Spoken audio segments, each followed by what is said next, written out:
One of the most fascinating parts of your book, in my view, was your description of what happened at Reddit. And you say that you were effectively forced to resign, and they brought back the founders.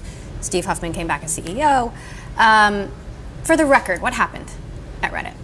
I think we had a lot of change that had to happen. So Ishan came in a couple years before I did and really tried to transform the company. It was, a small startup with just mostly white men, started by 2 white men, and that culture was very strong of exclusion. Mm-hmm. And as Ishan came in, he brought in different people. All the women kept getting pushed out. I ended up joining and in I think 2013 and worked with Ishan to push a lot of change together. This was a group that didn't want mobile, right? So it was very conservative, very locked into the product as it was, and we were trying to bring it in to reach more people, to have more conversations. And I think, I think the change was really hard on the community. It was really hard on the employees, and it just took, it took a lot of effort to get to where we got at the end of that. You made an effort to cut down on hate. You banned several of the most hateful subreddits, and there's some evidence to show that it actually worked.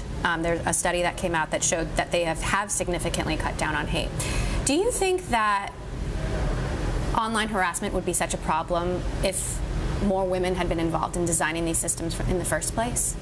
I think if more women of color, and especially underrepresented women of color, were involved at higher levels, it would be completely different, because it's the people who get harassed the most who really understand how the systems work and really see all the ways it gets distorted into ultimately presenting a certain view and having that dominate the conversation. And if you can't come at it from that kind of minority, small group perspective, it's really hard to see everything that's going on. So how would it be different? How would Twitter be different? How would Reddit be different? I think people would have invested more in tools, would have invested more in community management, would have had different rules, would have taken down more of a content faster and banned more of the people in a more consistent way.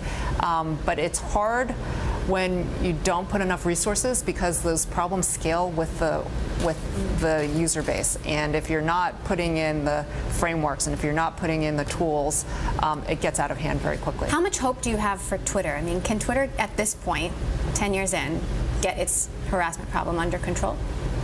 I don't know. I know they're trying, and they have made some incremental improvements, but I really do believe that it's going to take a lot of work to get rid of all of the harassment and make sure that everybody feels comfortable participating in the platform.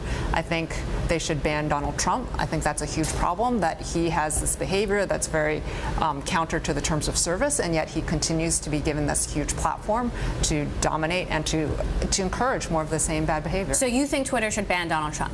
I'm one of many people who believes that. It's not just me, and I think with good reason. What's the reason? He is harassing of people. He threatens people on the platform, and then he uses his influence to get people to harass other people on the platform. What about the people who would come back and say free speech? It's such a red herring. I think there are many reasons why people say free speech. I mean, it's an easy thing. Then you can say whatever you want on the platform. And we saw on Reddit, when you allow free speech, it's the people who are dominant on the platform who can bully everybody else off. And there's also an issue of, everybody limits some speech on the platform. You ban spam, you ban certain types of harassment. So people are not having complete free speech on the platform already. This is just driving the rules to protect people from getting harassed off the platform, so you can have as many voices as possible. I think the purpose of free speech is to allow everybody to be able to have a voice, to have these conversations. And if one group is pushing everybody else off, you can have this free speech platform, but there are not many voices or opinions being represented. So Senator Hannah Beth Jackson is planning to introduce a bill that would explicitly prohibit harassment in the venture capital industry. What's your take on the bill, or how optimistic are you that legislation could solve this problem? I'm hopeful, right? I think everything else hasn't solved it so far. I think the shaming has started to help a little bit, like people coming out and saying this is not acceptable. You can't go on an airplane and experience what I experienced, which is people talking about porn stars, talking about sex acts, talking about prostitutes, right?